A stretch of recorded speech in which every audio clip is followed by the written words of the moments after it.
நீங்க பண்ற இந்த ஒரு விஷயத்தினால நீங்க ஒருத்தரோட ஃபேவரட் பர்சனா மாற முடியும் அண்ட் அவங்களோட டேவையே ஹாப்பியா மாத்த முடியும். ஸோ என்னை ஃபாலோ பண்ணிட்டு ஸ்டே டில் தி எண்ட்.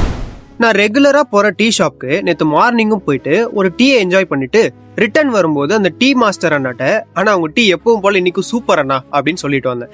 அவர் அதுக்கு எதுவும் ரிப்ளை பண்ணல, ஜஸ்ட் ஒரு ஸ்மைல் மட்டும் பண்ணிட்டு அமைதியா இருந்துட்டாரு. அண்ட் அதே டீ ஷாப்க்கு நான் ஈவினிங் போகும்போது அவர் எப்பவும் போல இல்லாம ஃபேஸ் ஃபுல்லா ஸ்மைலோட வாங்க தம்பி அப்படின்னு சொன்னாரு. அப்பதான் ஐ ரியலைஸ்ட் ஒன் திங். அன்னைக்கு காலையில நான் கொடுத்த காம்ப்ளிமெண்ட் அவரோட டேவையே ஹாப்பியா மாத்திருக்கு. ஒருத்தர் பண்ற மிஸ்டேக்ஸை மட்டும் பாக்குற இந்த உலகத்துல நீங்க ஒருத்தரை பாராட்டும் போது அது அவங்களை டிஃப்ரெண்டா ஃபீல் பண்ண வைக்கும். நீங்க என்னதான் 1 ஹவருக்கு நிறைய பேசினாலும் நீங்க 10 செகண்ட்ஸ் கொடுக்குற அந்த ஒரு காம்ப்ளிமெண்ட் அவங்க மனசுல அப்படியே பதிஞ்சிரும். இன்னைக்கு நைட் சாப்பிட்டு முடிச்சுட்டு உங்க அம்மா ஆர் ஒய்ஃப் கிட்ட இன்னைக்கு சாப்பாடு சூப்பரா இருந்துச்சு அப்படின்னு சொல்லி பாருங்க, அவங்க முகத்துல அவ்வளோ சந்தோஷம் வரும். நெக்ஸ்ட் டைம் வெளியே கிளம்பும் போது உங்க ஃப்ரெண்ட் கிட்ட மச்சான் இந்த ஹேர் ஸ்டைல் சூப்பரா இருக்குடா உனக்கு அப்படின்னு சொல்லி பாருங்க, அவங்க முகத்துல அப்படி ஒரு சிரிப்பு வரும். இது எல்லாமே ஜஸ்ட் சின்ன சின்ன வார்த்தைகளா இருந்தாலும் அதோட எமோஷன்ஸ் ரொம்ப டீப்பா இருக்கும்.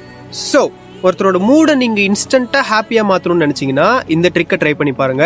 இன்னையில இருந்து டெய்லி 3 பேருக்கு காம்ப்ளிமெண்ட் கொடுக்க ட்ரை பண்ணுங்க அண்ட் இந்த ரீலுக்கு ஒரு காம்ப்ளிமெண்ட் கொடுத்துட்டு போயிருங்க. டடா.